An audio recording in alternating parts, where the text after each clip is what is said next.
బోధి ప్రేక్షకులకు నమస్సులు. ఈరోజు భగవాన్ శ్రీరామకృష్ణ పరమహంసుల పుణ్యతిథి. ప్రతి సంవత్సరం ఆగస్టు 16న శ్రీరామకృష్ణ పరమహంసుల మహాసమాధి దినాన్ని భక్తులు భక్తి శ్రద్ధలతో స్మరించుకుంటారు. 1836 ఫిబ్రవరి 18న జన్మించిన ఆయన 1886 ఆగస్టు 16న పశ్చిమ బెంగాల్లోని కాశీపూర్లో మహాసమాధి చెందారు. సర్వమత సమభావాన్ని, మానవ సేవే మాధవ సేవ అనే మహోన్నత సందేశాన్ని తన జీవితంలో చాటిన మహాయోగి అయిన, భౌతికంగా మన మధ్య లేకపోయినా జీవితంలో భగవంతుని ప్రత్యక్షంగా అనుభవించవచ్చా అనే ప్రశ్నకు తన జీవితాన్నే సమాధానంగా నిలిపిన మహనీయుడు శ్రీరామకృష్ణ పరమహంస. కాళీమాతపై అపారమైన భక్తితో ప్రారంభమైన ఆయన ఆధ్యాత్మిక అన్వేషణ వివిధ మత మార్గాలను స్వయంగా అనుభవించే స్థాయికి చేరింది. చివరకు ఎన్ని మతాలు ఉన్నా లక్ష్యం ఒకటే అనే విశ్వ మానవ సందేశాన్ని ప్రపంచానికి అందించారు.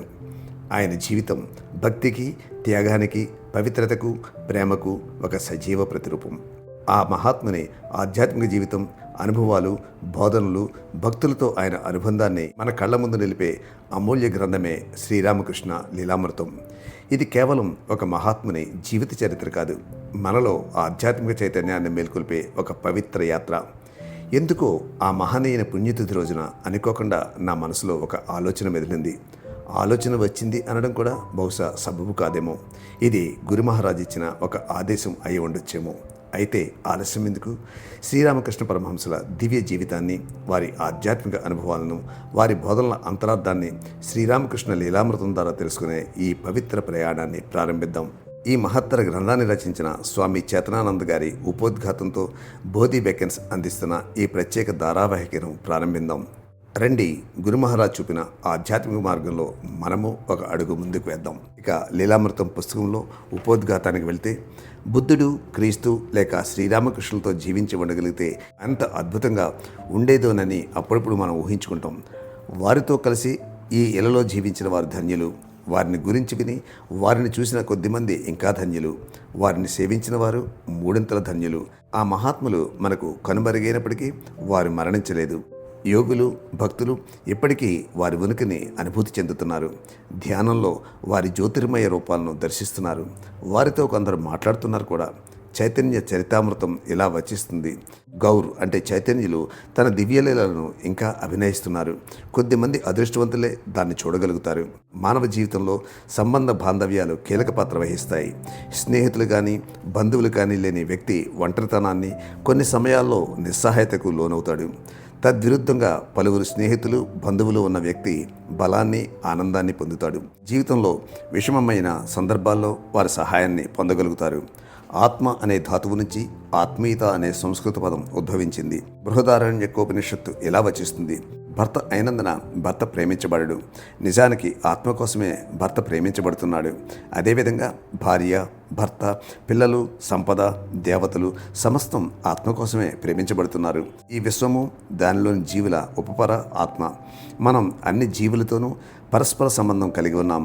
ఎల్లప్పుడూ భగవంతునితో సంబంధాన్ని పొంది ఉన్నాం. కానీ మాయ కారణంగా మనం ఆ విషయాన్ని ఎరుగుకున్నాం.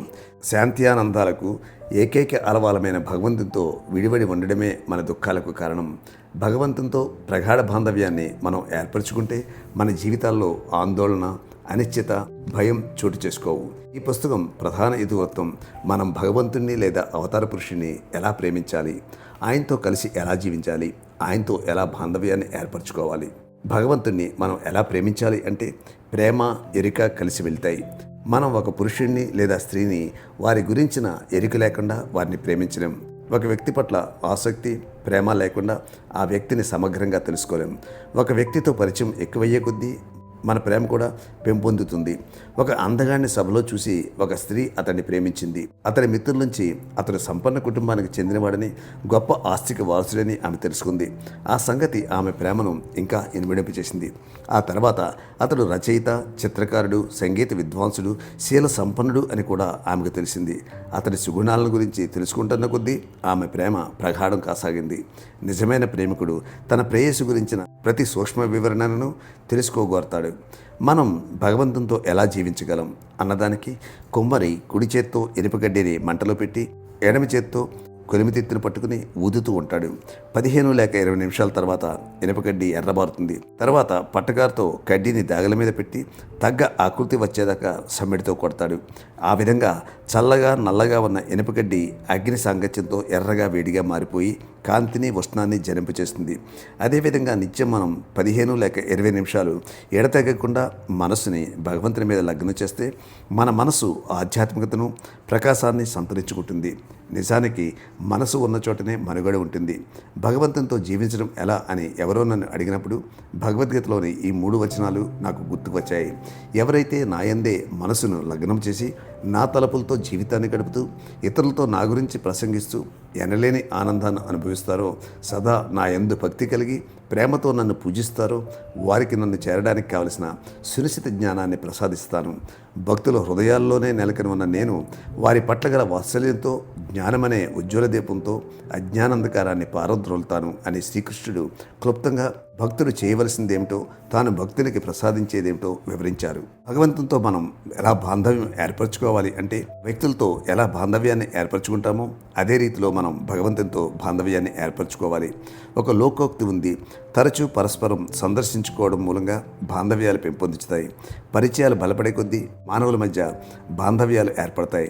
దృష్టిలో లేనిది మనసులో కూడా ఉండదంటారు. వ్యాకులత మీద భగవద్ దర్శనం ఆధారపడి ఉంది. ప్రాపంచిక సుఖాల పట్ల కోరికలు అంతరించే వరకు వ్యాకులత జనించదు. భగవంతుని కోసం వ్యాకులతను అలవర్చుకుని ఆయనతో బాంధవ్యాన్ని ఎలా ఏర్పరచుకోవాలి? కథామృత రచయిత మా ఈ విషయాన్ని దైనందిక జీవితం గురించి ఒక ఉదాహరణతో భక్తులకు విపులీకరించారు. సాధు సాంగత్యం నెరపాలి. అది క్రమంగా వ్యాకులతను పెంపొందిస్తుంది. వివాహ సమయంలో వధువు మొట్టమొదటిసారి వరుణ్ణి చూసినప్పుడు భర్త పట్ల ఆకర్షణ అంతగా ఉండదు. వివాహ తంతు పూర్తి కాగానే ఆమె తన తల్లిదండ్రులను బంధువులను వదిలిపెట్టి భర్తతో వెళ్ళడానికి ఇష్టపడదు. జీవితంలో అంతవరకు ఎవరితో కలిసి జీవించిందో ఆ తల్లిదండ్రులను వాటేసుకుని ఏడుస్తుంది. అది సహజం. కానీ జీవితాంతం తల్లిదండ్రులతో జీవించడం అన్నది ఆమెకు సముచితం కాదు. తల్లిదండ్రులు ఆమెను సాంత్వనపరుస్తూ ఇలా చెప్తారు: మా బంగారు తల్లి, ఏడవకు, అతడు నీ భర్త, అతడి ఇల్లే ఇకపై నీ నివాస స్థలం, అక్కడ నీ సొంత కుటుంబాన్ని తీర్చిదిద్దుకోవాలి. చివరికి తన స్నేహితుల బంధువుల ప్రోత్సాహంతో ఆమె తల్లిదండ్రులను విడిచిపెట్టి భర్తతో వెళ్ళిపోతుంది. సంవత్సరాలు దొరికిపోయాయి. హఠాత్తుగా ఆమె తల్లికి జబ్బు చేస్తుంది. తండ్రి నుంచి వెంటనే ఇంటికి రమ్మని ఉత్తరం వస్తుంది. అందుకు ఆమె ఎలా జవాబిస్తుంది: నాన్నగారు, వెంటనే బయలుదేరి రావడం కష్టం, అబ్బాయికి పరీక్షలు, నా భర్తకు ఆఫీసులో పని ఒత్తిడి ఎక్కువగా ఉంది, అర్థవంతంగా వదిలిపెట్టి వస్తే వారికి వండి పెట్టి ఇంటిని ఎవరు చూసుకుంటారు? ఇప్పుడు రాలేకపోతున్నందుకు క్షమించండి, వీరు చూసుకుని రావడానికి ప్రయత్నిస్తాను. పై కథలోని వధువు తన అపరిచితుడైన భర్తను ప్రేమ సేవల ద్వారా తన సొంత మనిషిని చేసుకుని బాంధవ్యాన్ని ఏర్పరచుకుంది. అదేవిధంగా ఒక ఆధ్యాత్మిక సాధకుడు ఎన్నడూ చూడని బొత్తిగా అపరిచితుడైన భగవంతునితో ఆత్మసమర్పణ, భక్తి, సేవల ద్వారా బాంధవ్యాన్ని ఏర్పరచుకుంటాడు. భగవంతుని మహత్యాన్ని, శక్తిని గురించి భక్తులు ఎక్కువ తెలుసుకునే కొద్దీ ఆయన పట్ల వారి ప్రేమ ఇనుమడిస్తుంది. భగవంతుని దివ్యమంగళ రూపం, గుణగణాల మీద ధ్యానం చేసే కొద్దీ వారి మనస్సులు భగవత్ చైతన్యంలో ఊరిపోతాయి. 35 సంవత్సరాల ప్రగాఢ అధ్యయనము, పరిశోధన, శ్రీరామకృష్ణ మీద ధ్యానము కలిసి ఈ పుస్తకంగా పరిగణించాయి. ఈ పుస్తకం సంఘటిత శ్రమ మూలంగా వెలువడింది. ఈ పుస్తకంలో కొన్ని సంఘటనలు, ఉదాహరణలు పునరావృతమయ్యాయి. ఈ పునరావృత్తిని సందర్భభగ్నం వాటిల్లకూడదనే కారణంగా నేను తొలగించలేదు. ఒకసారి శ్రీరామకృష్ణులు ఒక భక్తుడితో ఇలా చెప్పారు: ఇలా చూడు, సిద్ధి అనే పదాన్ని పదే పదే పలుకుతుంటే మత్తు కలగదు. బంగు తీసుకువచ్చి దానిని నూరి నీళ్లలో కలిపి తాగితేనే మత్తు వస్తుంది. గృహస్థ జీవితం గడపబోతున్నావు కనుక భగవత్ చింతనలో నీ మనసులో మత్తును కల్పించుకో. నీ కర్తవ్యాలను నిర్వహిస్తుండు, కానీ ఆ ఆహ్లాదకరమైన మత్తు నీలో నింపుకుని ఉంచుకో. పాఠకుల మనసులోని దైవోన్మత భావాన్ని కల్పించడమే ఈ పుస్తక లక్ష్యం. ఒక త్రాగుబోతు మద్యం సీసా మూత తెరవగానే మద్యం గుబాళింపు త్రాగకముందే అతన్ని ఆనందింపజేస్తుంది. శ్రీరామకృష్ణుల దివ్య సుగంధ పరిమళంతో ఈ పుస్తకంలో నేను అటువంటి ఉన్మత్తతను కల్పించడానికి ప్రయత్నించాను.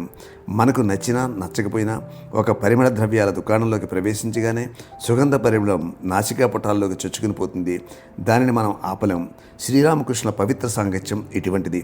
ఆయన ఉల్లాసంగా, ప్రేరణాత్మక, ఆనందంగా, హాస్యప్రియులుగా ఉండేవారు. ఒక్క కడగంటి దృక్కుతో భ్రాంతిని, వ్యామోహాన్ని తొలగించి మనసులో పూర్తి మార్పును తెస్తారు. శ్రీరామకృష్ణుల జీవితము, సందేశాల ద్వారా భగవంతుడు కల్పిడం కాదని మనం తెలుసుకోగలం. ఆయన మనలో ఉన్నాడు, సర్వత్రా వెలిసి ఉన్నాడు. చివరిగా పాఠకులకు ఒక విషయం జ్ఞాపకం చేయాలనుకుంటున్నాను. సమాధి స్థితి, ఆధ్యాత్మిక దృష్టి, దివ్యోన్మత్తత కొరబడిన ఆధ్యాత్మిక జీవితం ఇంకా ప్రాథమిక దశలోనే ఉందని గ్రహించాలి. అంటే ఇంకా ఎలాంటి పురోగతి లభించలేదని అర్థం. అటువంటి జీవితం కొన్ని సమయాల్లో మందకొడిగా, నిరాశామయంగా, యాంత్రికంగా, సారహీనంగా పరిణిస్తుంది. ఆధ్యాత్మిక విసుగుదలను, విషణ్ణతను తొలగించి స్ఫూర్తిని, ఆశను, ప్రేమ, భక్తులను ఆధ్యాత్మిక సాధకుల్లో కల్పించడమే ఈ పుస్తక లక్ష్యం. శ్రీరామకృష్ణుల సమాధి స్థితులు ఎంత సుస్పష్టమైనవంటే సమాధ్యవస్థలోని తన దరహాసవదన ఛాయాచిత్రాన్ని చూసినప్పుడు మన హృదయాలు ఆశ, ఆనందం, శాంతి, ప్రశాంతతలతో పొంగి పొర్లుతాయి. శ్రీరామకృష్ణులు తమ స్వీయ ఆధ్యాత్మిక అనుభూతులను వర్ణించి చెబుతున్నప్పుడు అవి మన హృదయాల్లోకి చొచ్చుకుని వెళ్ళి మన మనసులోని సందేహాలను, గందరగోళాలని చెరిపివేసి భగవంతుని కోసం ఆర్తిని కల్పిస్తుంది. మనిషి ఊహలకు అంతులేదు. ఊహ ప్రగాఢము, ఏకాగ్రము అయినప్పుడు అది నిజంగా పరిణమిస్తుంది. దక్షిణేశ్వరంలోని శ్రీరామకృష్ణ గదిలో ఉన్నామని ఊహించుకుందాం. ఆయన మంచం, పరుపు, గోడలకు అలంకరించబడిన దేవీ దేవతల చిత్తరువులు చూస్తాం. మనం గురుదేవుల భౌతిక రూపాన్ని చూడలేం, కానీ ఆయన దివ్య రూపాన్ని అక్కడ ఊహించుకోవడానికి ప్రయత్నిస్తాం. గురుదేవులు బహుశా పంచవటికో లేక కాళికాలయానికి వెళ్ళి ఉంటారని భావిద్దాం. త్వరలోనే ఆయన తిరిగి వస్తారు. నిరీక్షిద్దాం గాక. వచ్చే వీడియో నుంచి శ్రీరామకృష్ణ యొక్క వివిధ రూపాలు, దర్శనాల సమాహారం అన్నది ధారావాహికంగా తెలుసుకునే ప్రయత్నం చేద్దాం. ఈ వీడియో మీకు నచ్చితే మీ మిత్రులకు, రామకృష్ణ భక్తులకు, ఆధ్యాత్మిక పరులకు, మతాలకి, కులాలకి అతీతంగా ఫార్వర్డ్ చేసే ప్రయత్నం చేయండి. ఈ వీడియోపై మీ అభిప్రాయాలను కూడా పొందుపరచండి. ధన్యవాదాలతో జై శ్రీరామకృష్ణ.